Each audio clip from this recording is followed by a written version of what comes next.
Oui. Oui. Et Ah, vous très m'entendez, bien, vous, ou pas? Là, très on bien, vous monsieur entend. Corso. On vous Voilà. entend, c'est bon. Alors, moi, je représente moi-même, je veux dire. Je me présente pour donner le pouvoir au peuple. Et pour faire simple, ça va pas être compliqué. C'est me présenter pour que les lois, ça soit les lois du peuple. Et tout simplement, que l'Assemblée générale voit les lois du peuple et pas lois de ministres ou de présidents. Donc voilà, ça se résume à ça. Parce que je pense que tout le monde a des solutions à proposer. Et plutôt que de se jeter les pierres les uns sur les autres, je pense qu'en s'unissant et, et, euh, et en construisant des choses selon notre expérience, on pourra enfin avancer. Et on le voit justement à l'Assemblée nationale en ce moment, où ils se tirent chacun la couverture et qu'on n'avance plus qu'on recule. Voilà. Donc c'est tout simplement ma candidature est tout simplement pour enlever la direction à ce système et pour donner vraiment le pouvoir au peuple. Ça se résume strictement à ça et c'est pas plus compliqué que ça. Alors, monsieur Corso, est-ce que vous permettez que je vous pose quelques questions à ce sujet? Allez-y. Les forces de Oui. l'ordre ont entendu. Attendez, nous avons un téléphone là qui vient perturber. Les forces de l'ordre ont entendu l'appel du peuple. Ils ont sécurité l'Élysée et Matignon. Et c'est votre premier jour à l'Élysée. Que faites-vous ce jour-là prioritairement? Je dirais que déjà, pour la police, que ce soit la police ou l'armée ou elle doit pas obéir aux directives des dirigeants. Elle doit obéir à la volonté du peuple. Et par rapport à ça, on le voit, ce qui s'est passé. Bon, je fais pas du tout partie des gilets jaunes, hein. Quand les gilets jaunes ont manifesté et qu'on les a massacrés en quelque sorte ou quoi, tout ça pour avoir plus de droits ou plus d'argent pour arriver à vivre. La police, la gendarmerie ou n'importe quel service public aurait dû euh, avoir son opinion et les directives selon le peuple. Et je regrette, moi je trouve que c'est quand même un peu dégueulasse de taper sur des gens qui manifestent parce qu'ils crèvent de faim. Donc, euh, donc voilà. Après, moi j'en veux pas à la police ou à la gendarmerie ou au CRS ou un truc comme ça, parce que malheureusement ils suivent les ordres. Voilà. Et c'est ça qu'il faut changer, tout simplement. Tout à fait. Donc, vous donneriez l'ordre à l'armée, à la police d'obéir à la volonté du peuple le premier jour, dès le premier jour, quoi, en vérité. Ah oui, oui, en fait, heu, que ça soit la police ou même l'armée, après, ce qu'il faut savoir, c'est que la priorité quand même, c'est, heu, la protection de ce pays. Parce que c'est vrai que, le peuple, quand je dis le peuple, c'est quand même, vivre en communauté et vivre ensemble pour avancer. Maintenant, si c'est pour, s'unir, pour détruire ce qui existe, c'est pas forcément, constructif. Donc voilà. Maintenant, la police et la gendarmerie, comme l'armée, ils devraient déjà informer ce qui est interdit de nos jours, sur ce qui se passe réellement. Parce que c'est ça aussi qu'il faut voir, c'est que en fait les militaires, la police ou quoi, voient des choses, mais qui peuvent pas expliquer aux gens ce qui se passe. Donc automatiquement les gens, ils ont leur opinion selon les médias ou selon les informations qu'ils ont, mais c'est pas forcément ce qui se passe en réalité. Donc voilà. Donc, Et un autre point qui me oui. Après je veux pas alors, je vous laisse, voilà. C'est par rapport je pense non, que j'ai répondu donc à en fait, à votre question déjà. pour vous, c'est donner à la police le droit d'informer la population de ce qui se passe internationalement. Nationalement, internationalement, et pour qu'en fait parce qu'en fait, on peut pas prendre une décision, je pense, si on n'a pas toutes les informations et je pense que chaque personne a quand même une capacité, de raisonner et de prendre les bonnes décisions ensemble. Après, il va y avoir toujours des conflits, entre personnes parce qu'il y a toujours des désaccords, c'est normal. Mais après, moi, je suis pour que chacun prenne ses décisions, mais on assume ses décisions. c'est parce que je donne un exemple. Il est trop facile de dire il faut aider un tel ou il faut faire ceci ou faire cela, et en fait, c'est les autres qui payent ou c'est les autres qui en pâtissent. Donc, quand on prend une décision, on l'assume. Et c'est ça, pour moi, être adulte, c'est prendre ses décisions. Et c'est pour ça que moi, je veux donner le pouvoir au peuple. Mais on assume ses décisions. Voilà, tout simplement. Donc, je pense que la police ou l'armée, en informant les gens, je pense qu'ils vont prendre des bonnes décisions. Voilà. D'accord.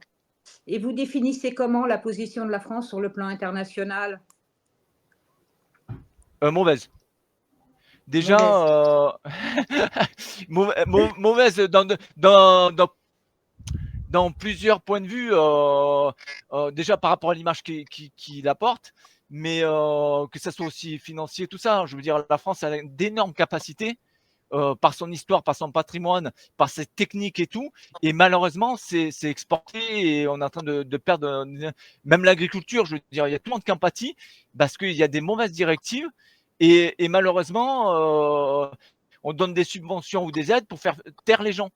Voilà. Et c'est toujours certains qui en profitent aux dépens des autres. Donc, Ouais, donc voilà. Mais l'image de la France par rapport au niveau international est très mauvaise. Et il faudrait changer. Il faudrait changer ça, quoi. tout à fait. Donc, si vous prenez la position donc, à l'Élysée, vous décideriez quoi concernant les organismes internationaux? Alors là, vous avez posé une très bonne question pour moi. En fait, moi, je décide rien, moi. Je donne mon opinion comme je fais à cet instant, mais moi, je décide rien. Moi, je suis là pour donner la décision au peuple. Après, le seul truc qui va se passer, c'est que je dirais que il y aurait plus. Moi, mon but, ce serait peut-être d'enlever le Sénat, tout ça et tout, et que en fait, les députés de l'Assemblée nationale votent les lois du peuple. Donc, en fait, c'est au peuple de choisir et d'amener chacun des solutions. On est quand même 66 millions. Je pense qu'il y aura des gens pour trouver des solutions les plus adaptées. Après, ce que j'aimerais aussi, c'est que plutôt que de chaque fois critiquer, on le voit à l'Assemblée nationale, de dire non, ta décision elle n'est pas bonne, tout ça, c'est de dire non, ta décision elle n'est pas forcément bonne, mais c'est de proposer mieux. Parce que c'est trop facile de dire non, c'est pas bon, et d'un autre côté, on propose rien de mieux.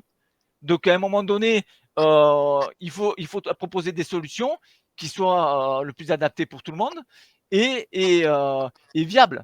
Voilà. Parce que c'est bien beau de dire on donne à un tel et en fait, le pays il est ruiné après. Et c'est ce qui se passe en Oui. ce moment. Donc, vous utilisez le référendum dans ce cas-là, alors? En fait, Évidemment, pour que le peuple j'aimerais. s'exprime. Exactement. En fait, le peuple se pourra s'exprimer de deux façons pour moi. Je trouve que c'est la meilleure solution. C'est par les députés, en discutant avec des députés de leur circonscription pour proposer des lois à l'Assemblée nationale qui seraient votées par le peuple, ou même peut-être au niveau régional. Mais ce que j'aimerais, c'est que, vu qu'on est quand même au 21e siècle, qu'on peut faire quand même pas mal de choses, c'est que les gens puissent voter via des sites internet ou quoi, et ça permettrait en même temps de savoir leur choix. C'est Voilà. ça. Donc en fait, c'est ça. C'est qu'en fait, chaque citoyen, par exemple, je sais pas, moi, on propose une nouvelle loi ou quoi, chaque citoyen peut donner, s'il veut voter, il vote. S'il veut pas voter, il vote pas. Voilà. Mais il peut pas dire, j'ai pas pris ma décision. Ouais, Chacun prend d'accord. sa décision. Voilà. Ok, d'accord. Ok. Et donc, quelle est votre position actuellement par rapport aux guerres en cours? Par rapport à quoi? Par rapport aux guerres qui sont en cours? Ah, les guerres? Aux conflits? Oui, aux Euh, guerres. Oui. ouais,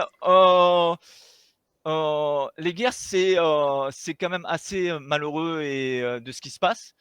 Pour moi, déjà, on devrait déjà s'occuper de notre pays, qui est déjà mal en point au niveau interne et même externe. Après, on peut éventuellement donner son opinion ou éventuellement aider un pays ou un peuple par rapport à ses problèmes, mais pas aux dépens des Français.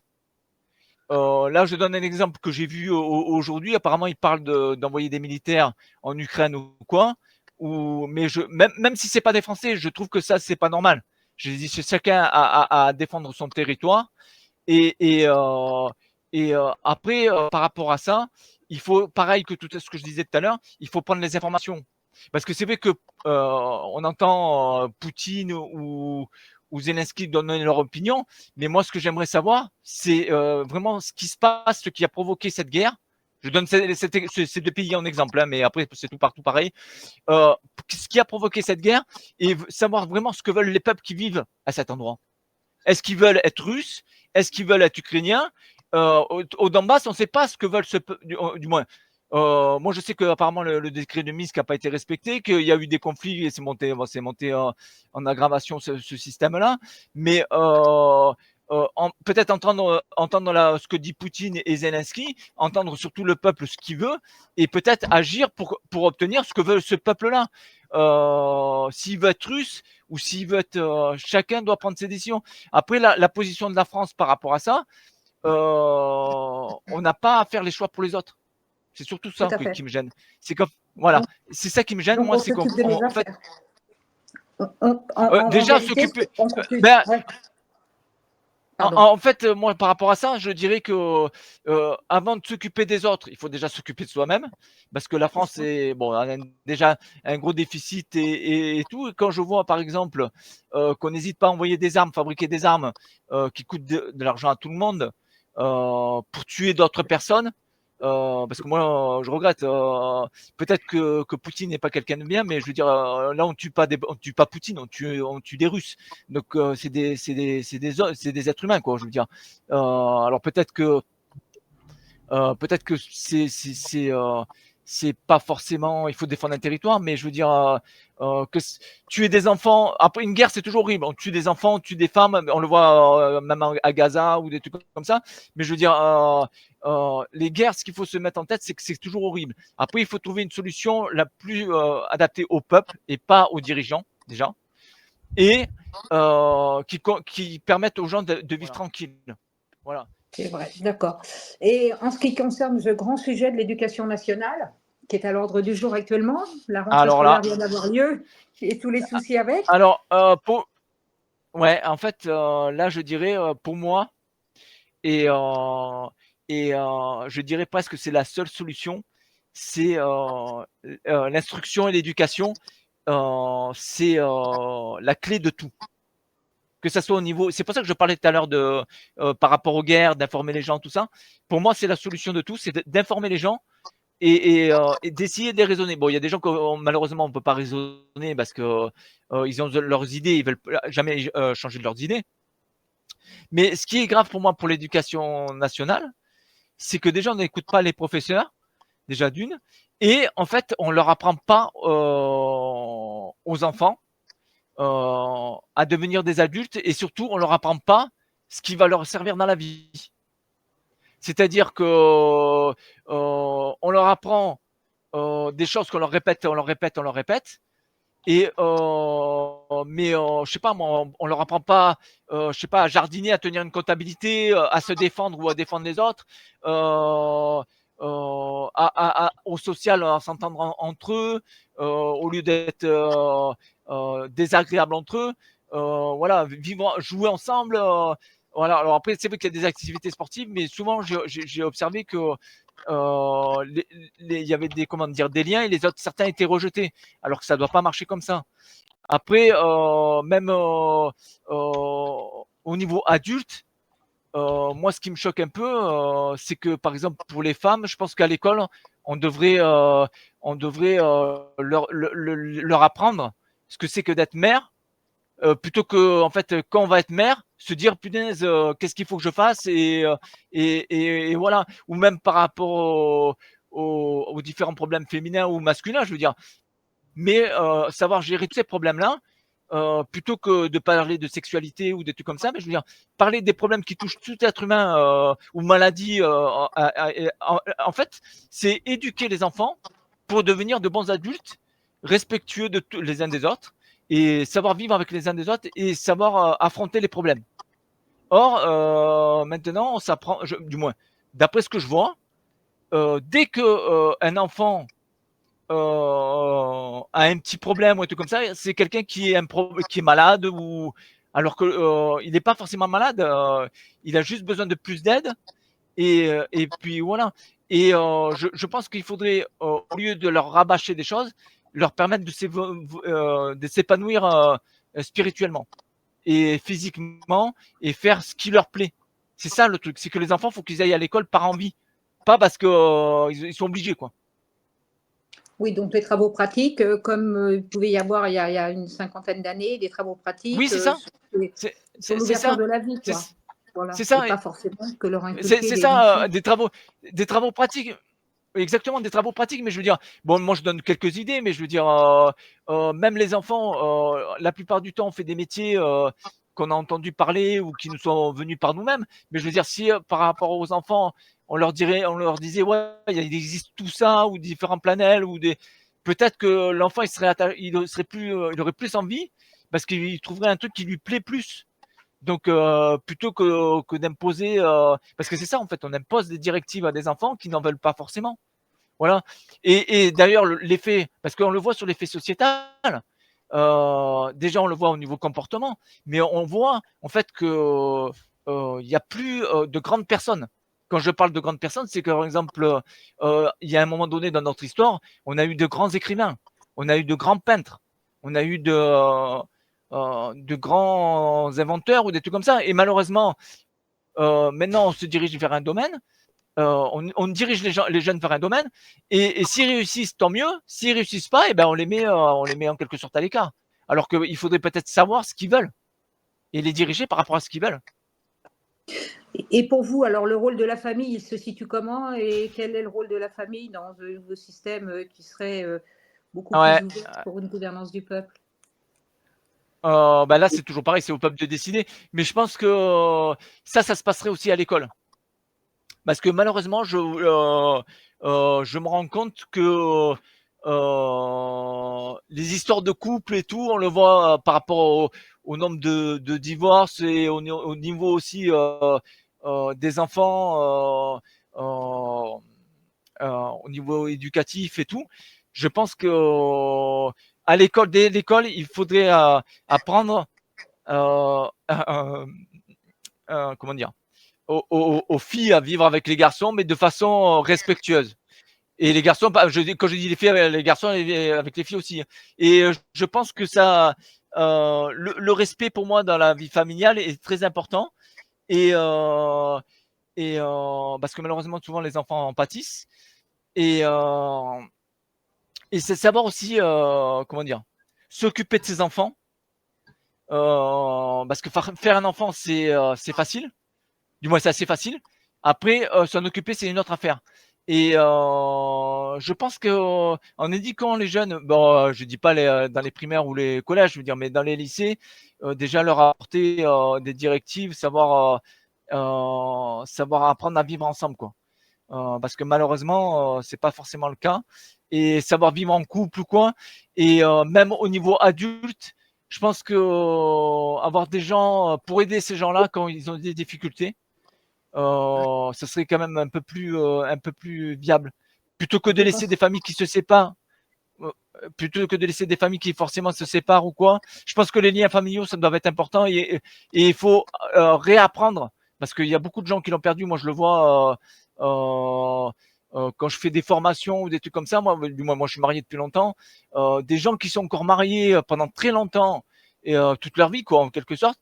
Il y a peut-être 30 ans ou 40 ans, c'est arrivé souvent.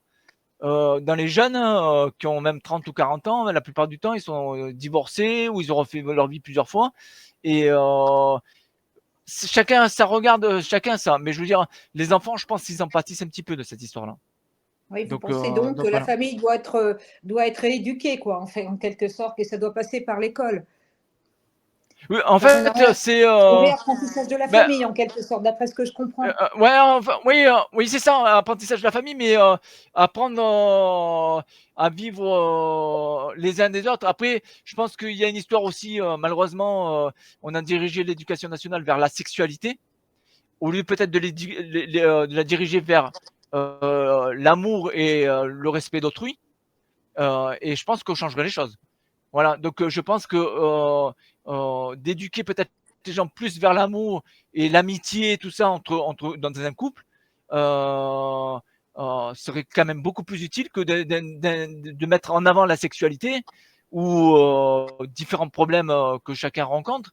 Mais Mais je pense que le sens moral est quand même plus important, quoi. Donc, la loi Evars, vous vous positionnez comment, si je peux me permettre de vous poser cette question? La C'est une loi, question quand je même, connais oui. pas, je connais pas cette loi. Ah, je pense que ce serait intéressant que vous la regardiez, la loi Evars, parce que c'est ce qui impose Hein. la sexualité dans les écoles à partir de l'âge de 3 ans. Ah Donc, je pense oui, qu'un mais sujet ça, quand même important. oui, mais en fait, ça, moi, moi, j'ai 6 enfants, donc je sais ce qui se passe un peu dans les écoles des fois. Et c'est vrai que on a, du moins, moi, il y a beaucoup de choses qui me choquent parce que je pense que les enfants, ils auraient beaucoup de choses à apprendre, de beaucoup plus intéressant. Déjà, je sais pas moi, on est mâle ou femelle, homme ou femme, on va dire. Et quand j'apprends qu'il y a différents... Après, chacun fait ce qu'il veut. Mais moi, il y a les faits, et les faits, c'est les faits. On ne peut pas me dire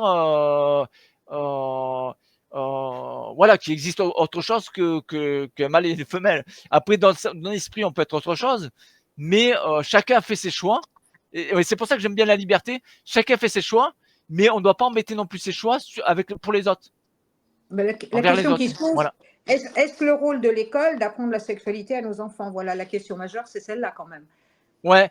En fait, je pense que en fait, je pense que la sexualité, parce que les parents, ils ont peut-être des fois du mal par rapport à ça, apprendre aux enfants comment ça marche, le fonctionnement, et euh, les dangers aussi de la sexualité. Parce que c'est vrai qu'on n'en parle pas forcément, mais à l'école. Mais je trouve que et puis parce que c'est vrai qu'on incite les enfants à la sexualité, éventuellement on explique par rapport au rapport, tout ça, mais je pense qu'on devrait peut-être leur expliquer aussi les maladies, les risques, et aussi euh, les effets que ça peut avoir à plus ou moins long terme. Donc voilà, mais comme je disais tout à l'heure, il vaut mieux leur apprendre peut-être plus l'amour, l'amitié et le respect d'autrui, tout ce qui est civisme et tout, plutôt que de leur dire des trucs. En plus, ce que vous avez dit, le truc de la sexualité, est-ce que c'est, du moins, la sexualité, elle est utile dans notre vie. Mais est-ce que ce qu'on nous apprend à l'école au niveau sexualité est utile dans notre vie? Je pense pas. Parce qu'il y a sexualité et sexualité. Voilà. Parce que moi, ce que je Bonjour, vois Monsieur Brugade. Merci d'avoir accepté ce direct. Est-ce que vous pourriez vous présenter et puis peut-être présenter également le mouvement ou le collectif que vous représentez afin que les personnes vous situent un petit peu? Et puis après, je vous poserai effectivement quelques questions comme elles ont été posées à Monsieur Gilles Corso. Oui, bonjour à tout le monde. Alors d'abord, je vis très simplement. Mon travail personnel m'a permis de rénover une maison. J'ai transporté des tonnes de tuiles, de gravats, de pierres. J'ai reconstruit des murs, j'ai raboté, poncé des poutres. J'ai construit un poêle de masse, pour ceux qui connaissent. J'élève des abeilles et je cultive un jardin. Je connais donc la valeur du travail manuel et je fais attention à l'environnement. Ah oui, les abeilles, elles n'aiment pas les poisons. Mais je suis aussi intellectuel. J'aime la philosophie, les mathématiques, les auteurs antiques, et je suis très actif sur les réseaux sociaux, entre autres Facebook. Je connais d'autre part les finances et le secteur bancaire, puisque j'y ai exercé pendant plus de 30 ans. Mais j'ai aussi des handicaps. Avant de prendre une décision, je dois réfléchir, étudier la situation, et il m'est difficile de dire un peu pour point quelle est la solution à un problème. Mais bon, je pense que c'est pour tout le monde pareil, c'est-à-dire que avant de prendre une décision dans la vie, on étudie la question, on réfléchit, et ensuite on va décider. Mon parcours politique a commencé en novembre 2018, en décembre 2018, hein, pas en novembre. Parce qu'en novembre 2018, j'ai été surpris de ce qui se passait en France. La France avait jauni. Bon. J'ai étudié la question, je me suis rendu compte que ce qui se passait nous concernait tous, parce que ce qui n'était pas apparent, c'est que derrière la perte de pouvoir d'achat des Gilets jaunes, il y avait autre chose de beaucoup plus grave. C'est que des personnes, des institutions, des organisations, voulaient éliminer la France, et puis les Français, bah, s'ils sont gênants, on les dégage. Hein. Alors pourquoi je me suis mobilisé? C'est parce que je suis directement concerné, que ce soit ma maison, ma santé, ma liberté, tout était menacé. Je n'ai pas accepté cette hypothèse et j'ai décidé de rejoindre les Gilets jaunes sur un rond-point en décembre. Et j'ai porté le gilet jaune pendant 3 ans et demi. Pourquoi sauver la France?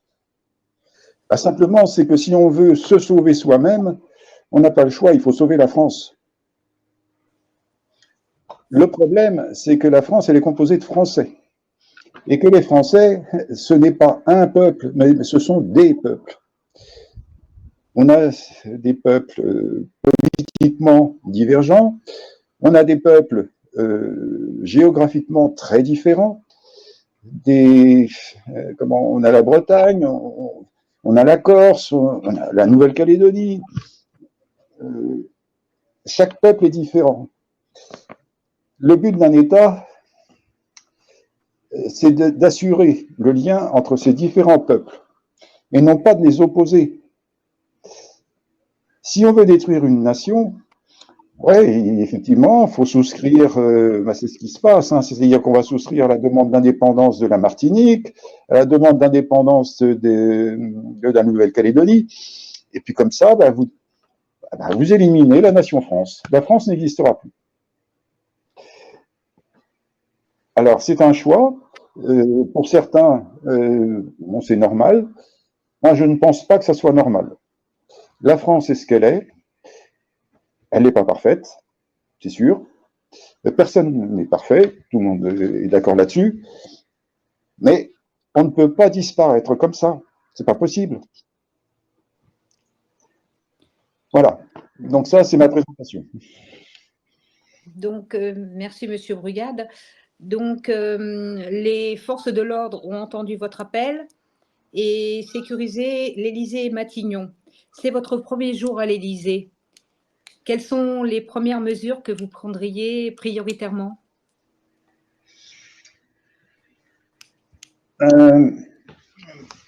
Emprisonnement. Je dis bien emprisonnement. Du Conseil constitutionnel, du Conseil d'État, des gouvernements passés qui nous ont mis dans cette situation. Il restera le Sénat.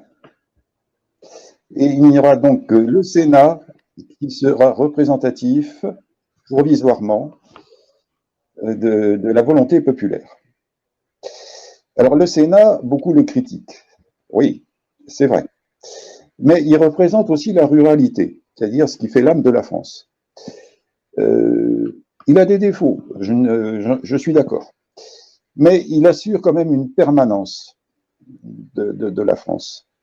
Ce n'est pas parce qu'il y a 30% de politiciens corrompus qui sont tous corrompus. C'est pas parce qu'il y a 30% de médecins corrompus qui sont tous corrompus. La corruption est généralisée. Bon, il faut effectivement la combattre.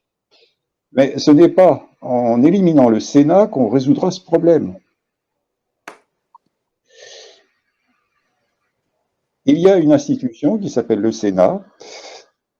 Oui, ça sera la seule pendant quelques mois qui fonctionnera. Alors bien sûr, imaginez que mettre en prison nos gouvernants, le Conseil constitutionnel, le Conseil d'État, mettre en suspens tous les accords passés ou toutes les soumissions passées à l'Union européenne, à l'OMS, ou au FMI. Ah ben oui, ça va provoquer des remous, c'est évident. Donc, la première chose à faire, on s'enferme. Hein. On remet les frontières immédiatement, on s'enferme, on règle notre linge sale en famille, on règle les problèmes internes, et ensuite, on verra. Donc, c'est les premières mesures dans les jours et dans les mois qui suivent, quoi. Oui, très rapide. Hein. Par contre, que faites-vous de la transmission des valeurs de la famille à l'enfant et à l'éducation nationale, qui a des prérogatives maintenant importantes par rapport aux enfants, à nos enfants? Oui, alors, bon, bien sûr, je suis contre le programme sexuel qui est imposé donc, par l'ONU et l'OMS. Mais à ce sujet-là, il y a quand même une particularité qu'il faut peut-être souligner. Vous avez parallèlement une vaccination contre le HPV. Ça vous dit quelque chose, hein? Mais le HPV, c'est une maladie sexuellement transmissible. Pourquoi faudrait-il vacciner des enfants contre le HPV?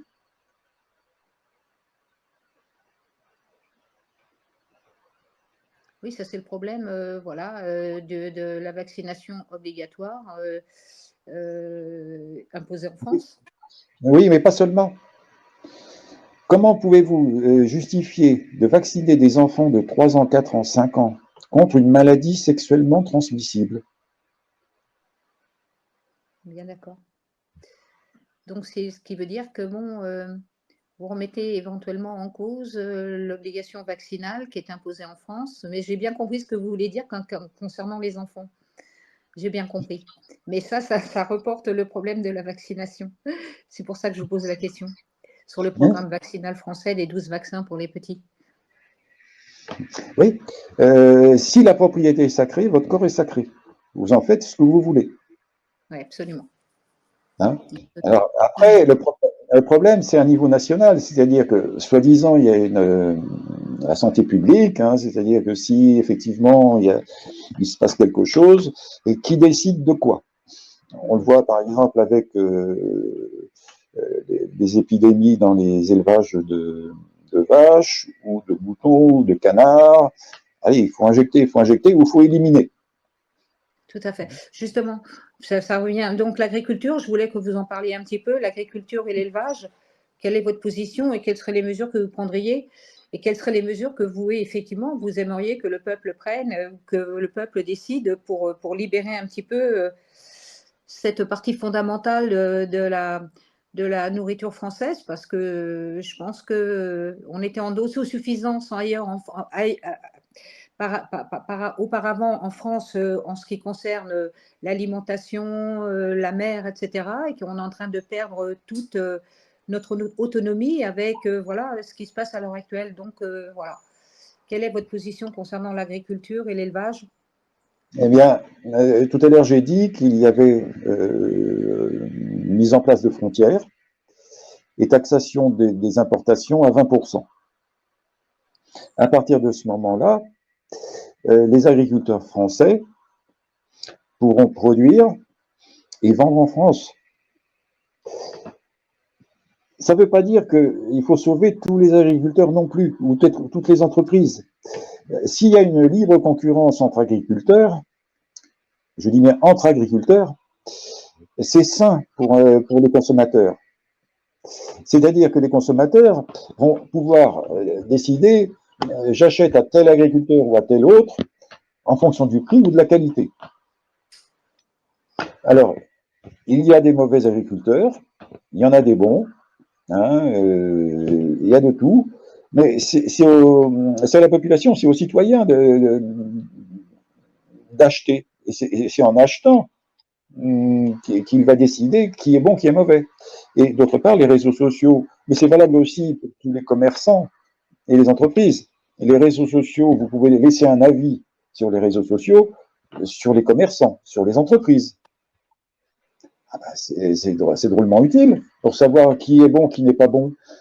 Par exemple, vous avez beaucoup de gens qui disent il faut acheter local. Il faut acheter local. Ouais, c'est la mantra, il faut acheter local. Ben non. Pourquoi? Pourquoi faudrait-il acheter local si celui qui produit localement est un bandit? On n'en savait rien. C'est au consommateur de décider où il veut acheter ses provisions, en quelque sorte. Voilà, Ben oui. faire son propre choix, mais je crois que le consommateur n'est pas idiot non plus, quoi. Il voit très bien ce qui est fait correctement ou ce qui ne l'est pas fait, donc le choix Oui, revient alors, à tout le monde, mais à condition que le producteur local puisse survivre aussi. C'est ça le problème, et soit pas justement soit pas sous le joug des multinationales qui les sabrent parce qu'avec des prix qui sont beaucoup trop bas et qui n'arrivent plus du tout à écouler leurs marchandises. Alors, quelle est votre position par rapport aux multinationales? si vous avez une taxation de 20%, à toute importation, ça va freiner fortement les multinationales. Parce que, obligatoirement, si vous voulez, nos produits vont redevenir un peu compétitifs. On ne peut pas non plus surtaxer à l'infini. Il ne faut pas rêver. Hein. On ne peut pas dire on va mettre une taxe de 50%. Non, il ne faut pas exagérer non plus. On a besoin d'avoir des importations. Hein, si par exemple vous avez les moyens et que vous voulez vous payer des cerises au mois de février, pourquoi pas, hein, simplement vous les paierez 20% plus cher. Bon, bah, oui. Hein, je suis pour la liberté maximum, mais c'est-à-dire que je me refuse à dire tout le monde doit faire ceci, tout le monde doit faire cela, il faut tout verrouiller. Non, chacun est libre, chacun doit être libre. Après, il faut trouver une harmonisation, un équilibre entre les différentes composantes de la société. Tout à fait. Libre choix. Oui, oui. À condition qu'on ne soit pas handicapé, effectivement, avec malheureusement des revenus peu élevés et un surcoût à l'achat de produits de première nécessité.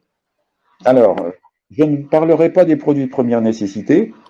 Par contre, ce que je peux vous dire, si vous voulez, c'est qu'une solution relativement simple, mais qui va retoucher aussi quelque chose qui a été dit tout à l'heure dans la précédente discussion. Vous avez aujourd'hui un système législatif qui est extraordinaire. Aujourd'hui, on vous dit, nul n'est censé ignorer la loi. Ah ben, vous en connaissez beaucoup, ils connaissent la loi. C'est pas possible. Donc, il y a une loi essentielle,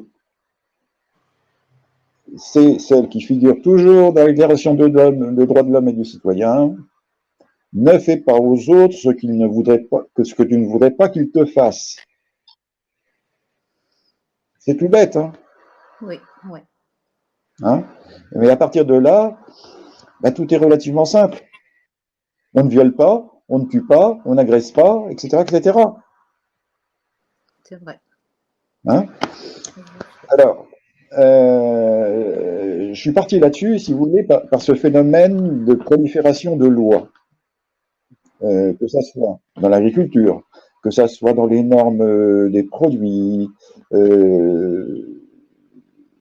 etc., etc. Donc, d'une part, il y a une simplification des normes, des règles et des productions de ceci, de cela, des lois fiscales, parce qu'aujourd'hui, si vous voulez connaître les lois fiscales, il va falloir embaucher un comptable, un expert comptable, un avocat fiscaliste, et puis pourquoi pas un cabinet complet. Bonjour, chers amis, bonjour, et bonjour à tous les représentants du Conseil national de transition. Je suis Fabrice Vallée, candidat à la présidence du Conseil national de transition. Très bien, Monsieur Vallée. Bonjour. Est-ce que vous pouvez vous présenter un tout petit peu, présenter votre groupe, si vous avez un groupe ou que vous représentez? Oui, je comptais me présenter de toute manière en dehors de ma candidature. Donc, avec tous les mouvements auxquels j'ai participé, que ce soit Nuit debout et en avant la loi travail, plus tard les gilets jaunes, les anti-vax, Verte France. Et dernièrement, le groupe qui est en deux, qui s'appelle l'incubateur Cercle Sully. D'ailleurs, j'ai pas eu l'occasion pour préparer cette journée justement d'échange. J'ai pas eu l'occasion de lire toutes leurs publications qui sont apparemment d'un haut niveau. Mais bon, je crois qu'effectivement, il faut être le plus simple possible. Et c'est pour ça, d'ailleurs, que par rapport à tous ces mouvements, j'ai pu rassembler un certain nombre de contributions pour mettre en peu de mots, donc en 11 pages écrit en gros, effectivement, un référendum que je souhaiterais soumettre au peuple français quand effectivement les conditions seraient réunies justement pour qu'il y ait une véritable démocratie, puisque je me présente souvent comme le candidat du changement pour la première démocratie. Et donc, ce référendum, effectivement, s'appelle simplement référendum sur les propositions de la France pour tous et toutes. Vous parlez en leur nom ou vous les représentez, en fait, tous les groupes que vous avez cités précédemment? J'en parle non pas forcément au jour le jour, ce que je veux dire, mais effectivement, avec l'ensemble des contributions qu'on a pu mettre sur le papier, effectivement, qui correspondent à tout ce que souhaite effectivement le peuple français dans ses différentes composantes, ça correspond effectivement à effectivement ce qu'il souhaite et par ma personne, effectivement, d'être le candidat justement de la démocratie contre tous les extrêmes et surtout le candidat de la souveraineté du peuple par le peuple pour le peuple, y compris dans le travail. D'accord, c'est parce que vous avez travaillé avec eux et que vous avez fait une synthèse des choses que vous avez pu, où vous avez travaillé ensemble, c'est bien ça? C'est juste pour qu'on comprenne bien, voilà, vous représentez un peu ces collectifs tout en ayant travaillé avec eux, mais vous n'êtes pas leur porte-parole forcément, mais vous êtes exactement, voilà, vous avez tout compris. Ok, bien, mais je vais vous poser une question. Alors à ce moment-là, la première question, ce serait les forces de l'ordre. Mais je voudrais quand même faire une déclaration avant de parler de mon projet par rapport au contexte juridique, parce que c'est vrai qu'effectivement, que ce soit effectivement tous ces groupes ou même tous les Françaises et les Français qui ne sont pas au courant du CNT, il faut qu'ils soient au courant dans quel contexte juridique ils se situent. Et moi, donc, je présenterai les choses comme ça. Je dirais tout simplement que c'est un contexte légal, puisque l'article 2 de la déclaration de 1789 mentionne la résistance à l'oppression, donc ça fait partie du bloc de constitutionnalité, et que selon la Constitution de 1958, en son article 92, les mesures législatives nécessaires à la mise en place des pouvoirs publics sont prises donc en Conseil des ministres, par ordonnance ayant force de loi. Sauf que, pour que ces ordonnances aient force de loi, il faut que les dispositions donc, soient énumérées par l'article 34 de la Constitution, c'est-à-dire ce qui concerne le domaine de la loi. Et que l'Assemblée nationale, au moment donc, de la loi du 3 juin 1958, le ministre de l'Intérieur n'avait pas le pouvoir de ratifier ces ordonnances. Il s'avère donc que ces ordonnances, ayant force de loi, sans le consentement de l'Assemblée nationale, constituent une violation des droits fondamentaux du peuple français et donc du bloc de constitutionnalité. Parallèlement, la République française présidence n'est pas enregistrée donc au registre du commerce et des sociétés et que le principe de souveraineté justement réside essentiellement dans la nation, que nul corps, nul individu ne peut exercer d'autorité. Or, tous les contrats signés donc avec cet organisme qui dépend en gros de l'autorité des marchés financiers donc en Europe, ne peut pas appliquer, peut appliquer que des règlements intérieurs et se conformer au droit des contrats. Or, tous les contrats signés avec la présidence de la République sont léonins, abusifs et n'ont jamais produit d'effet à l'égard, enfin, d'effets synagmatiques à l'égard des citoyens. Donc, toute l'application des statuts, des règlements d'entreprise par les agents employés de la Société République Française Présidence sont une action, tout cet ensemble de textes sont une action illégale à l'encontre du peuple souverain. Et donc, ils peuvent prendre aucun, justement, que ce soit moi ou un autre, en toute légalité, si on se confère au bloc de constitutionnalité, c'est ça que je veux qu'on retienne, ils peuvent prendre aucun acte administratif défavorable ou de sanction de quelque nature que ce soit. Donc, je me situe donc dans ce contexte juridique. Très bien. Ça, tout en sachant que le CNT est un organe international reconnu et que celui-ci peut se mettre en place si les forces de l'ordre veulent bien effectivement arrêter ce gouvernement, peut se mettre en place en cas de carence de gouvernement, quoi. Donc, sans qu'on soit taxé de coup d'État. Voilà, c'est ça le CNT aussi. Ce voilà, et effectivement, vous avez raison de rappeler ça. Vous avez raison de rappeler ça. On a en plus non seulement une légalité donc tout à fait. par rapport interne, et effectivement une égalité externe par l'intermédiaire du droit international, donc puisque présenté par le CNT à l'ONU depuis 2015. Voilà. 2015. C'est tout à fait ça. Bien, donc la première question qui en découle, effectivement, c'est celle-ci. Les forces de l'ordre ont entendu notre appel et ont sécurisé l'Élysée et Matignon. C'est votre premier jour à l'Élysée. Que faites-vous prioritairement ce jour-là, le jour suivant et le mois qui suit? Prioritairement, qu'est-ce que vous annoncez à la population?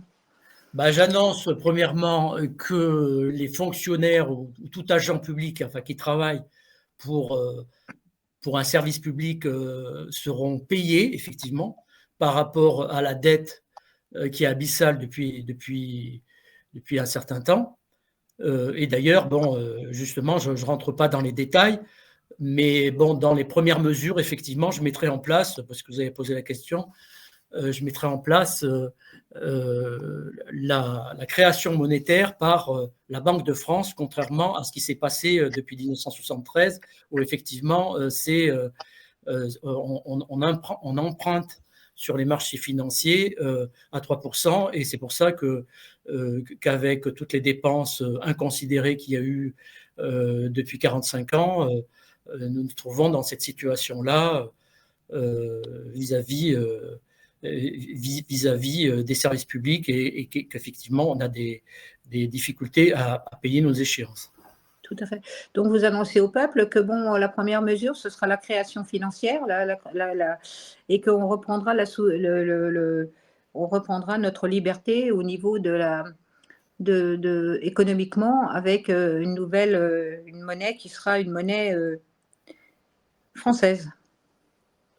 Voilà, ça, effectivement, vous faites bien d'en parler parce que, dans les premiers temps, justement, puisque vous parlez des premiers temps, on restera dans l'union monétaire, dans l'Union européenne, et effectivement, on s'exclipsera au fur et à mesure, et nous ferons une demande, effectivement, aux BRICS pour rentrer dans leur union monétaire. Ah oui, d'accord, vous voudriez intégrer les BRICS. D'accord, ok. Mais vous savez qu'on n'est jamais rentré dans l'Union européenne, en vérité, puisqu'on a voté non en 2015, en 2005. Et qu'en vérité, on a été trahis. Donc, normalement, on n'est pas rentré dans l'Union européenne. Oui, donc, il me semble avoir vu ça. Pourquoi vous voudriez rester dans l'Union européenne dans ce cas-là et demander d'aller ailleurs, alors que, de facto… Oui, effectivement, il faudrait voir ça effectivement d'un point de vue juridique. Ouais. Oui, que ce soit inscrit, en tout cas, ce soit inscrit par rapport justement à tous les factieux, à tous les imposteurs qui ont existé depuis 1945, qu'effectivement, par rapport aux crimes et aux délits qu'ils ont commis, justement, ce crime contre la Constitution et le faire inscrire si effectivement on s'aperçoit qu'effectivement, en notre nom, un certain nombre un certain nombre de lois, de décrets, de mesures ont été prises et ont porté atteinte aux intérêts de la France. Aux intérêts de la France et des Français, oui, absolument. Absolument. Ben, la première des trahisons, ça a quand même été de dire vous avez voté ça, eh bien, on en fait fi, nous, on va faire autrement, quoi, parce qu'on a décidé autrement. Donc, c'est vrai que là, c'est quand même voilà, une trahison majeure, à mon sens.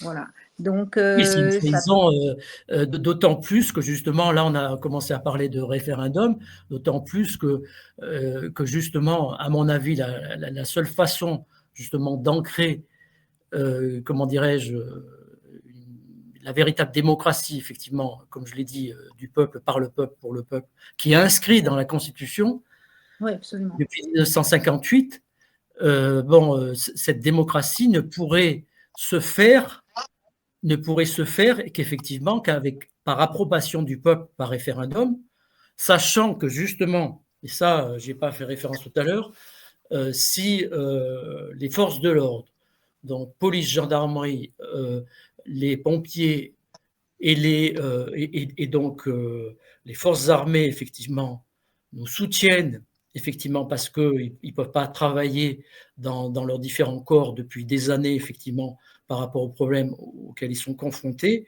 et bien, effectivement, c'est déjà une première légitimité qu'on aura. Et justement, vous avez donné exactement comment dirais-je, le texte, c'est-à-dire celui de l'ONU qu'on aura, mais quand même, il faut qu'on soit approuvé par l'ensemble de ces corps constitués, et que la deuxième partie de la méthode pour arriver à une première démocratie, qui a été volée au peuple, comme on le sait, en 1789 par la bourgeoisie, c'est effectivement de faire ce référendum. Tout à fait. Alors, la question qui vient, c'est comment définissez-vous la position de la France sur le plan international actuellement? Comment voyez-vous la position de la France actuellement sur le plan international? Oui, non, mais je vois que la position de la France sur différents sujets, que ce soit les droits de douane, que ce soit les massacres en Palestine, que ce soit effectivement, y compris d'ailleurs, ce qui est assez scandaleux, comment on appelle ça, la spoliation qui existe depuis le début de l'indépendance de la République démocratique du Congo, la spoliation par la France, qui a des intérêts en République démocratique du Congo, comme la Belgique et comme les États-Unis, effectivement, qui ont littéralement acheté, effectivement, comment dirais-je, les richesses dont a besoin l'ensemble du monde en République démocratique du Congo. La France est effectivement entre deux chaises. Elle ne perçoit pas vraiment d'avantages financiers de l'Union européenne. Elle doit subir aussi l'ensemble des prescriptions de la Commission européenne quand il s'agit d'acheter des vaccins, de mettre en place des politiques agressives à l'égard de peuples effectivement qui ont participé à la libération des peuples d'Europe, je pense au peuple russe, donc par l'intermédiaire notamment de la plus grande partie qui fait que notre pays s'est endetté, et surtout l'Europe, c'est effectivement par l'intermédiaire du financement des armes à l'Ukraine. Absolument. Donc, on est bien d'accord, vous êtes donc à l'Élysée, et que vous décidez-vous concernant les organismes internationaux?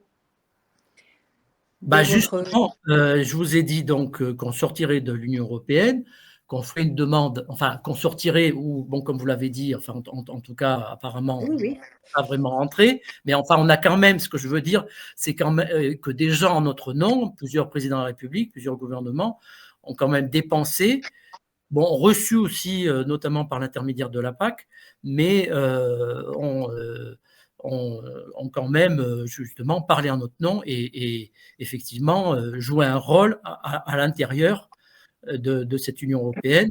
Donc, c'est pour ça que ça serait intéressant en tout cas de faire une demande auprès des BRICS, puisque en fait, les BRICS constituent les 3/4 de la croissance économique mondiale aujourd'hui et effectivement constituent des blocs militaires importants à l'égard desquels, en ce qui concerne ma pensée, il faut rester effectivement isolationniste, en tout cas dans un premier temps, puisque nous ne sommes pas justement attaqués par l'un ou l'un ou l'autre des blocs, que ce soit le bloc russe ou le bloc américain, effectivement, et que l'important d'un point de vue économique comme du point de vue de la paix dans le monde et notamment en Europe, c'est effectivement de tisser des liens, justement, sans s'occuper de la politique extérieure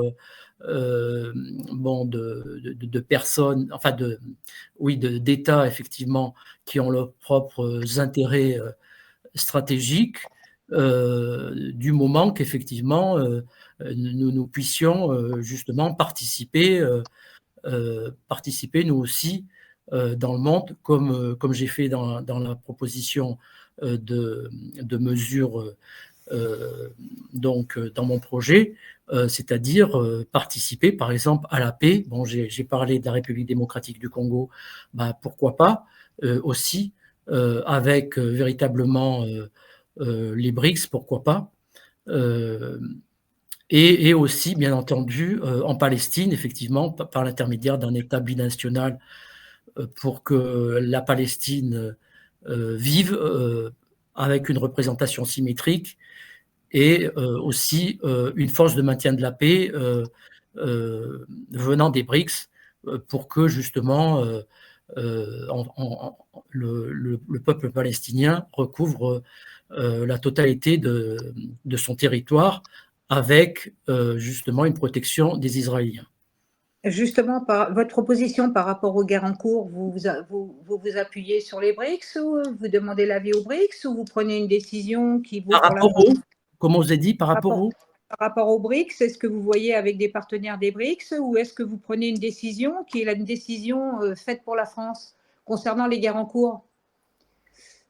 C'est ce que je vous dis. Moi, je pense qu'il faut rester dans une politique isolationniste pour l'instant par rapport aux guerres en cours, peut-être avec justement des forces qui combattent pour donc le droit à l'autodétermination des peuples et aussi au partage des richesses, que ce soit au Soudan du Sud, en République démocratique du Congo et en Palestine, donc aider effectivement justement participer le plus possible à l'aide humanitaire avec d'autres pays qui vont dans notre sens, et sinon donc limiter effectivement, reconsidérer aussi, puisque vous parlez de l'international, reconsidérer d'une manière générale les accords de défense qu'on a eus par le passé, et limiter effectivement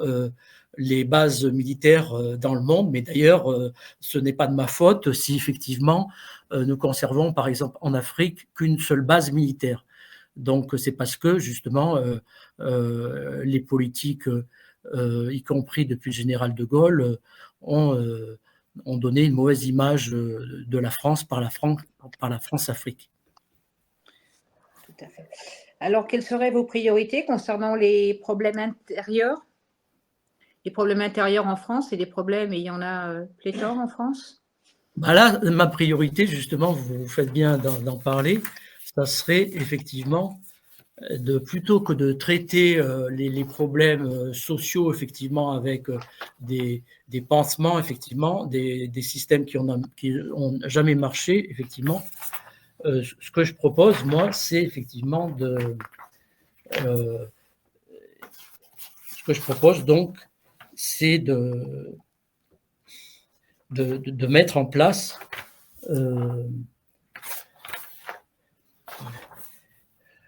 je n'arrive pas à retrouver. Je vous en prie, prenez votre temps. Oui, oui, en fait. Pourtant, j'étais persuadé de... Il y a des problèmes intérieurs et il y a le problème aussi qui vient immédiatement, il y a la gestion de l'immigration. Donc, je pense que c'est un problème intérieur déjà majeur, entre autres. Donc, je vous pose les deux questions en même temps, si j'ose dire. Création de... Non, mais là, pourtant, je suis bien à la 7, alors je ne comprends pas. Il y a quelque chose qui a été effacé. Je ne sais pas, apparemment, il y a...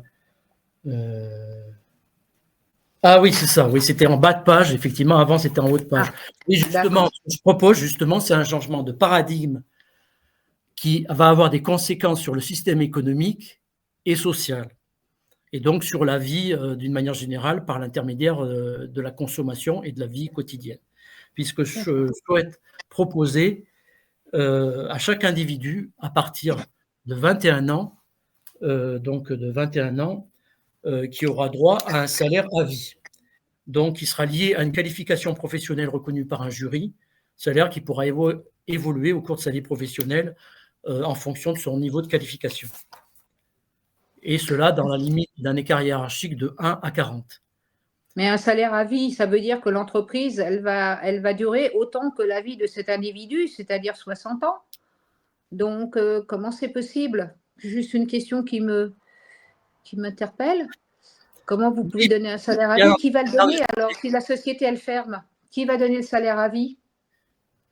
Justement, là, justement, je vais répondre pas sur le financement, bon, je pourrais y répondre éventuellement, puisque je ne savais pas non plus au départ, et effectivement, votre façon de procéder par question, et c'est vrai, est peut-être plus intéressante que de présenter son projet de manière didactique.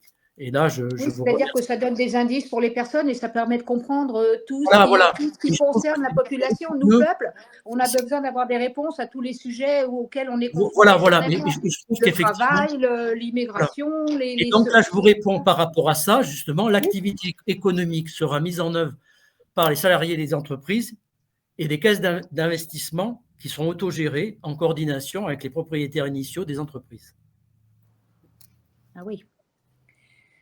Donc, vous parlez de multinationales, vous ne parlez pas de petites entreprises telles que des sociétés comme une boulangerie ou où il y a 3 personnes ou 4 personnes. Vous parlez de ça se fera encore plus facilement, ça se fera encore plus facilement pour la gestion du travail des ressources humaines et donc les investissements, puisque bon, là aussi j'en parlerai, comment sont financés les investissements, etc., comment est partagée la valeur ajoutée. Ça se fera d'autant plus facilement que les entreprises sont petites. Ah, d'accord. Déjà, aujourd'hui, par exemple, dans les entreprises que vous parlez, les boulangeries, effectivement, surtout par rapport aux difficultés, par exemple, liées à l'augmentation du prix de l'électricité, il y a de plus en plus de salariés qui parfois rognent sur leur salaire ou pendant certains mois pour pouvoir conserver l'activité économique. Donc, oui, justement, je conserverai cet esprit de cohésion, voilà, dans le travail. D'accord. C'est-à-dire que la cohésion entre celui qui dirige, le patron, et ses salariés, quoi. Exactement. Et donc, s'il ne peut plus payer le salaire, le patron, parce que les charges sont devenues exorbitantes, il y a un relais qui permettra aux salariés de percevoir le salaire non payé par l'employeur. Il y aura une cotisation de 15% de la valeur ajoutée pour les entreprises ainsi que l'interdiction du versement des dividendes. En plus, il y aura une totale exonération des charges salariales pour toutes les entreprises et une subvention totale des investissements dans l'outil de travail.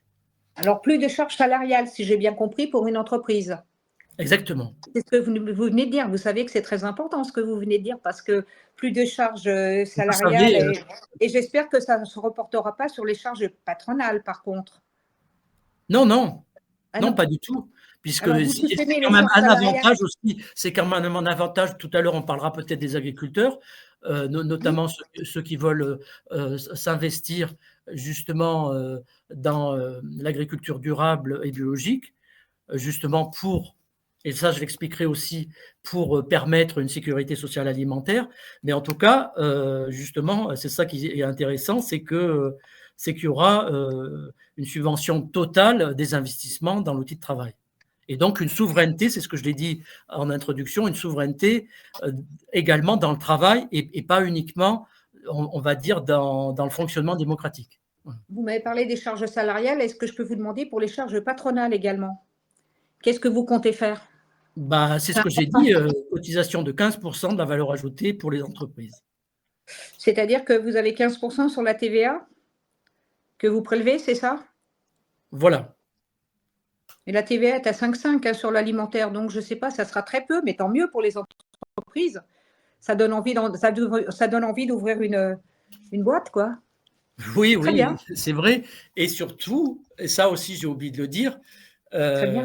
je vous dis, théoriquement, c'est ça aussi que j'ai parlé en introduction, par rapport au niveau social. Bon, actuellement, il y a un certain nombre de systèmes sociaux, effectivement, qui sont très négatifs pour les personnes qui les perçoivent et qui ne permettent pas de répondre à la pauvreté, où il y a quand même 10 millions de personnes sous le seuil de pauvreté.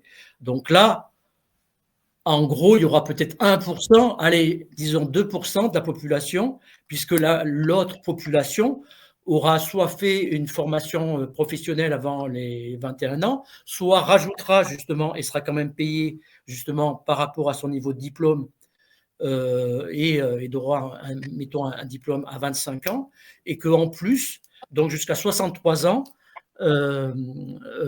donc la retraite pourra être améliorée par la participation de la personne donc à l'activité économique en utilisant son expérience professionnelle. Et que donc, il y aura 90% du salaire de référence nette à 63 ans qui sera versé, voilà, en fonction forcément de l'évolution professionnelle. Voilà. Et ça partira donc, comme je l'ai dit, de 1, c'est-à-dire jusqu'à 40, et donc le 1, ça correspond à 1 600 € net. Donc je pense qu'aujourd'hui, il y aurait beaucoup de gens qui, avec 1 600 € net, plus effectivement la possibilité, donc même s'il ne faut pas payer des cotisations pour la santé, voilà, si tout le monde doit payer des cotisations pour la santé, et ben effectivement, je pense que c'est quand même assez intéressant pour les personnes donc qui vivent en France actuellement. Voilà. Il faudra bien les financer, les frais de santé, parce que s'il n'y a plus la sécurité sociale, donc il n'y a plus de prélèvements sociaux ni de prélèvements patronaux, c'est vrai qu'il faudra bien financer la sécurité sociale type américain, quoi, parce que là, c'est le financement de la sécurité sociale vient quand même de là, des prélèvements sociaux, masse salariale et masse patronale.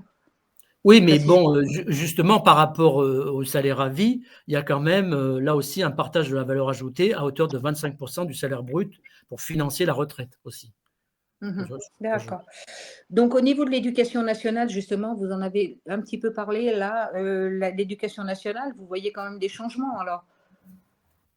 Ah oui, dans l'éducation nationale, je vois pas mal de changements. Déjà, au niveau enseignement alimentaire, je mettrai en place dans toutes les écoles la méthode Montessori.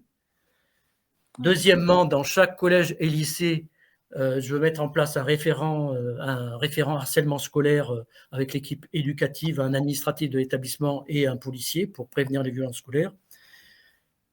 Ainsi que créer des internats d'éducation accompagnée pour que les élèves sortent de leur milieu malsain et effectivement soient encadrés pour réussir scolairement.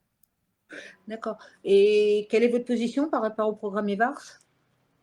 EVARS, je ne connais pas ce que je veux dire. Bon. C'est le programme d'éducation sexuelle. Étant donné que ce n'est pas de cabinet, que j'imagine que beaucoup de gens vont Non, c'est grave. Non, je pose la question parce que c'est un peu grave et toutes les mamans en parlent à l'heure actuelle. C'est le programme d'éducation sexuelle imposé par l'éducation nationale. Ah oui, ah non, mais bien sûr que j'en ai entendu parler depuis longtemps. Non, mais j'en ai entendu parler depuis longtemps, bien entendu. Oui. Bon, tout ça, d'ailleurs, je me demande si ça ne vient pas de l'Union européenne, je crois, où il y a des choses comme ça, je crois, il me semble.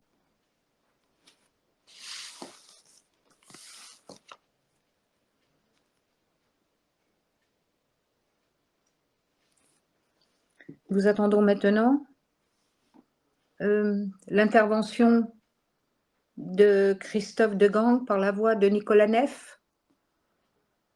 Non? Non, Nicolas Neff a lu les pages que nous a envoyées Monsieur Le Gang et il a du mal à en tirer une synthèse correcte et ça reprend à peu près tout ce qui a été dit par les différentes personnes qu'on vient de voir. Donc, en fait, maintenant, c'est mon tour. Si vous voulez bien vous occuper de moi maintenant. Oui, tout à fait, Monsieur Fioril. Donc, je pense que vous pouvez peut-être vous présenter pour ceux qui ne vous connaissent pas encore, parce que bon, voilà, on diffuse sur Facebook et sur X et sur différents réseaux. Donc, peut-être pourriez-vous vous présenter brièvement? Alors, moi, je suis le grand méchant, puisque par rapport à tous ces gens-là, je ne veux pas entendre parler de République, je ne veux pas entendre parler de politique et tous ces systèmes. Je suis complètement marginal par rapport à tout ça et je n'ai pas l'intention non plus d'entrer dans la politique. Mais si mon rêve était de trouver quelqu'un au départ qui puisse représenter les concepts exposés dans mon ouvrage, dans la démosophie, c'était ma raison pour venir en France et prendre contact avec les Français. Bon, ça a été un échec au départ et je vois que manifestement ça ne s'améliore pas puisque là, on a entendu 3 candidats au présidentiel, 3 personnes donc qui voudraient occuper la fonction présidentielle, donc être les décideurs pour le peuple français. Et honnêtement, je ne suis pas très convaincu et je ne vois vraiment pas... J'ai entendu surtout des gens qui se plaignent, c'est-à-dire des gens qui répercutent ici oralement une tendance qu'on entend sur tous les réseaux sociaux, qu'on entend dans la rue et que tout le monde ressent. Mais je n'ai pas trouvé aucune idée nouvelle, aucune projection de futur, je n'ai rien trouvé de véritablement intéressant et utile. Et je crois qu'il y a des schémas qui sont pour moi totalement évidents, mais qui sont les miens et qui peuvent ne pas du tout correspondre à ces gens-là, puisque par exemple, dès votre première question, tout le monde a répondu autrement ou à côté, comme si personne n'accepte le rôle pour lequel il se présente. Donc je trouve ça un petit peu curieux. Si on se présente pour être le candidat, pour mener les choses et changer les choses en France, ben, il faut l'assumer.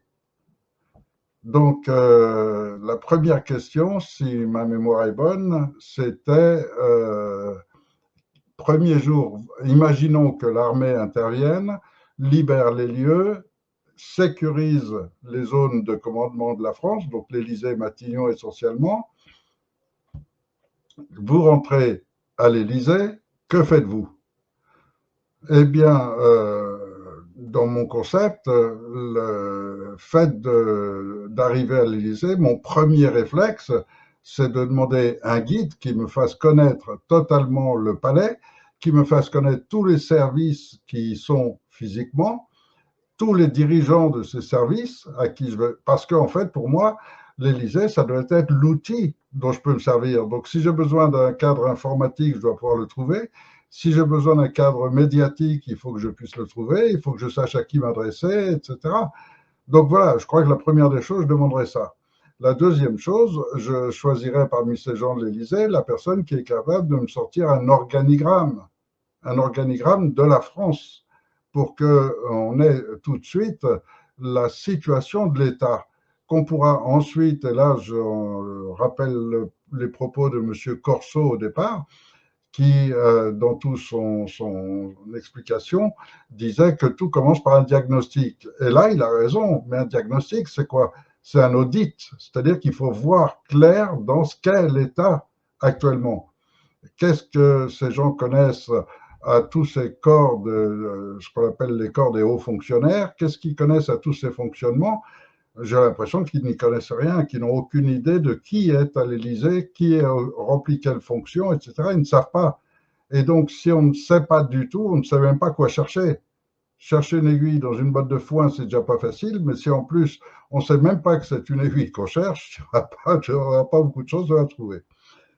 Donc voilà, Gisèle, mon point de vue là-dessus, et je voudrais bien que vous continuiez les questions. Excusez-moi, oui, j'ai eu une coupure.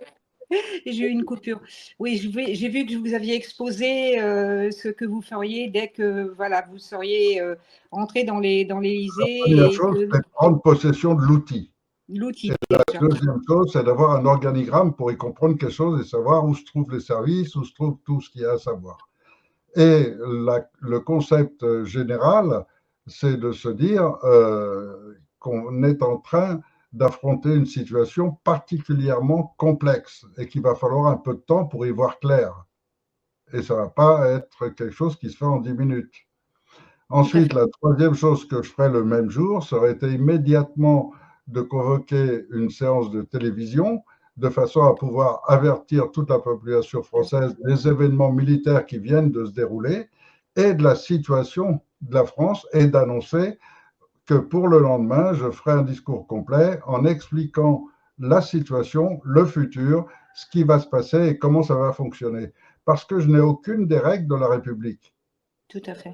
Donc, vous êtes de toute façon obligé de rassurer la population et de l'informer de ce qui se passe en vérité. Exactement. Voilà la première chose à faire, à mon sens. Tout à fait. Comment définissez-vous la position de la France sur le plan international actuellement?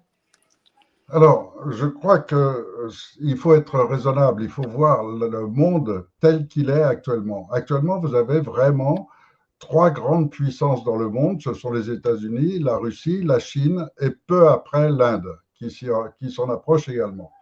Mais la France, qu'est-ce qu'on est là-dedans? On est tout petit, on n'a rien à voir avec tout ça. On n'est pas de la dimension de ces gens, ni la dimension économique, ni la dimension militaire, à aucun niveau. Donc le rôle de la France, c'est pas d'aller essayer de concurrencer qui que ce soit, et la notion de concurrence, de toute façon, est malsaine. Je crois que le concept de la France, c'est d'offrir au monde entier des valeurs culturelles, des valeurs éthiques, des valeurs spirituelles, un autre niveau de pensée. Et donc que la France puisse être un guide pour le monde entier, dans ces domaines-là, ça c'est sa place. Et la France a été un des plus grands inventeurs du monde, et pourtant, ce n'est pas la plus grosse population. Donc sur une population souvent moindre à beaucoup d'autres pays, on a eu des inventeurs exceptionnels et des inventeurs dans tous les domaines artistiques, dans les domaines scientifiques, etc. Donc je crois que ça, c'est profondément la grande valeur de la France. Et le modèle éthique qu'elle peut offrir par ce nouveau système de gouvernance, totalement éloigné de la République et de toutes les normes que finalement presque tous les pays ont adoptées d'une manière ou d'une autre, je crois que ça, c'est quelque chose que la France peut apporter au monde entier.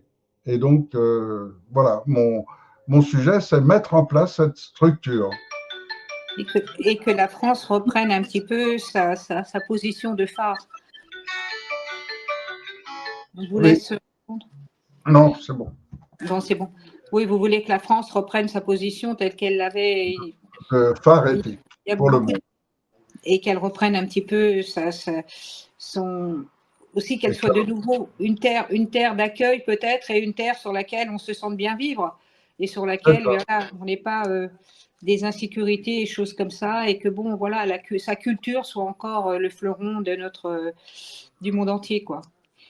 Comme l'a été le Japon, la France, dans les années 50, c'était encore le modèle mondial de la culture, de la civilisation, de ce moment où l'homme abandonne complètement son esprit barbare, son instinct animal, pour devenir un homme civilisé. Et je crois que la France est le pays dans lequel c'est le plus favorable. Tout à fait. Et alors, que décidez-vous concernant les organismes internationaux? C'est une question importante à mon sens parce qu'on est dépendant actuellement des organismes internationaux. Alors, pour moi, c'est très simple. le retour à l'état de droit. Or, l'état de droit, il est défini en France par ce qui a créé la France dans laquelle on vit aujourd'hui, c'est la Déclaration des droits de l'homme et du citoyen. Or, à travers cette Déclaration des droits de l'homme et du citoyen, un seul souverain en France, c'est le peuple. Et donc, il n'y a pas d'autre souverain. Donc, on peut faire tous les traités, tous les accords avec tous les organismes qu'on veut. Le peuple est souverain. Donc, il n'y a aucun organisme ou traité qui peut dominer la pensée et la décision du peuple français. À part ça, ça c'est la loi française, c'est la loi par laquelle notre pays existe. Et bon, je crois que c'est quelque chose à quoi il faut revenir, et revenir de toute urgence, parce qu'un pays qui est indépendant réellement, c'est un pays qui dispose d'une armée, d'une monnaie et de tous les outils qui défendent ce pays. Or, aujourd'hui, notre armée est aux mains des Américains, notre monnaie est aux mains de l'Union européenne, on n'a plus rien. Donc, il faut retrouver tout ça de toute urgence. Indépendamment de cela, je précise, et pour le monde entier, j'invite tout le monde à vérifier l'existence de chacun de ces organismes internationaux dont vient de parler Gisèle. Il n'y en a pas un seul qui est un organisme international. Ce sont tous des créations américaines. C'est ça. Vous pouvez me parler du FMI, de l'OMS ou de n'importe quoi. Ce sont des créations américaines pour dominer le monde, lancées par un groupe d'hommes qui représentent ce qu'on appelle globalement le nouvel ordre mondial et qui ont lancé toute l'opération dans laquelle aujourd'hui on se débat, y compris, semble-t-il, aux USA, ou même aux USA, ils commencent à prendre conscience qu'il y a un État profond qui utilise les multinationales de l'armement, de la pharmacie, etc. Et ils combattent cet État profond. Et nous, vous le savez déjà, puisque j'ai été le premier en France à dénoncer l'opération Kinsey, qui était ce fou furieux pédophile qui violait les enfants en pagaille. Et quand les enfants de 1 an, 2 ans qu'il violait criaient, il appelait ça des moments de jouissance. Et ce taré mis en place par Rockefeller a donné lieu au MK Ultra et à toute la violence pédophile qu'on subit maintenant dans le monde. Donc le programme EVARS, qui en est la finalité, voudrait préparer les enfants dès le plus jeune âge à être les futures victimes, etc. Donc c'est évident que ça, c'est à abandonner complètement. Ça n'a pas été produit par la France. De toute façon, c'est à dégager. Et dans le domaine de la justice, alors, vous pensez quelle serait votre gestion de la justice? Alors, la justice, elle a un gros défaut, c'est qu'elle est très mal faite. En tant que concept, elle est très mal faite. Tous les systèmes de protocole sont également mal faits. Par exemple, si un juge a envie de vous condamner, c'est très simple. Il vous envoie la convocation à une fausse adresse. Et il se trompe de numéro de rue, n'importe quoi. Et juste avec ça, il est sûr de vous condamner. Donc ça fait partie de toutes ces anomalies de la justice qu'il faut réparer. Ensuite, vous avez une justice qui est totalement au service des politiciens, qui placent leurs procureurs, et avec leurs procureurs, ils peuvent faire tout ce qu'ils veulent. Et je suis bien placé puisque j'ai un procureur qui m'accuse d'avoir acheté des avions de chasse, des chars, des sous-marins, je ne sais pas quoi, qui m'accuse de ça. Ça ne tient pas la route, il n'a pas la moindre preuve, il n'a pas la moindre petite chose. Mais grâce à ça, il m'a mis en prison pendant presque 1 an, en disant on enquête. On a demandé à la police de chercher sur tous les bords de route où vous avez caché les chars, les avions de chasse, etc. Bon, c'est totalement ridicule, mais grâce à ça, on m'a gardé en prison pendant presque 1 an, simplement parce que je dérangeais le pouvoir. Donc, ce genre de choses doit disparaître totalement. Et en revanche, les cours d'appel doivent être remplacés par des cours de citoyens, où là, un jugement ridicule tel que, par exemple, ce juge qui libère immédiatement des gens qui violent des gamines, etc., mais condamne à de la prison ferme un pauvre gars qui était là en train de voler des paquets de pâtes dans un magasin. Et lui, il le condamne à la prison ferme. Ben, ce juge-là doit passer en jugement. Et on peut le rayer de la carte s'il le faut, on peut le sanctionner comme il le faut, on peut voire même le mettre en prison. Donc, il faut complètement revoir tout le système judiciaire et il faut qu'il le soit contrôlé totalement par les citoyens, car le système judiciaire, c'est l'application des morales, l'application de la morale générale du pays. Cette morale générale a été dictée dans le temps par le christianisme. Et c'était les valeurs du christianisme qui ont fondé les premières valeurs juridiques. Or, le monde évolue chaque jour. Chaque jour, on a des nouveaux concepts, on a des nouvelles technologies, etc., qui viennent changer les mœurs. Et donc, il faut aussi une justice adaptée à la situation du jour. Par exemple, vous aviez des articles de loi disant qu'un attelage dirigé par des chevaux doit être prioritaire sur les attelages dirigés par des bœufs. Bon, il n'y a plus beaucoup de gens qui roulent avec des bœufs, mais bon, voilà. Et il a fallu combien de temps pour que ça disparaisse du code? Et pendant toute une période, un attelage avec des chevaux n'avait pas la priorité sur une voiture. Donc, ça, c'est parce que la justice est incapable de s'adapter au monde actuel. Donc, si on a une justice vivante, c'est-à-dire des citoyens qui n'ont plus de règles, qui peuvent juger sur le bon sens, à ce moment-là, on va rétablir la peine de mort dans certains cas. On va rétablir Il y a des notions en matière de justice où là, je vais choquer énormément de gens, mais je vais vous les exposer.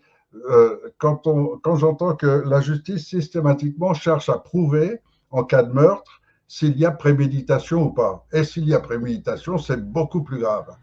Eh bien, moi, je considère que c'est le contraire. Moi, je pense qu'en cas de préméditation, c'est-à-dire quelqu'un qui décide d'éliminer une personne en le prévoyant, en l'organisant, etc., en cherchant d'autres moyens de s'en débarrasser et n'en trouvant aucun et aboutissant finalement à tuer l'autre personne, ce qui est le cas de plusieurs femmes que je connais qui ont assassiné leur mari, il y a la préméditation et ce qui garantit la société que cette personne n'est dangereuse pour personne d'autre. Donc, elle est beaucoup moins dangereuse que le type qui a un petit accrochage de voiture, qui sort avec son cric et qui va taper sur la tête de l'autre et qui est capable de le tuer. Mais lui, on va considérer que c'est un mouvement d'humeur et c'est moins grave. Moi, je considère que c'est beaucoup plus grave. Ouais, ça, c'est le peuple qui décidera comment il choisit de faire sa justice et comment voilà, il doit interpréter la cause des meurtres ou la cause des choses, quoi.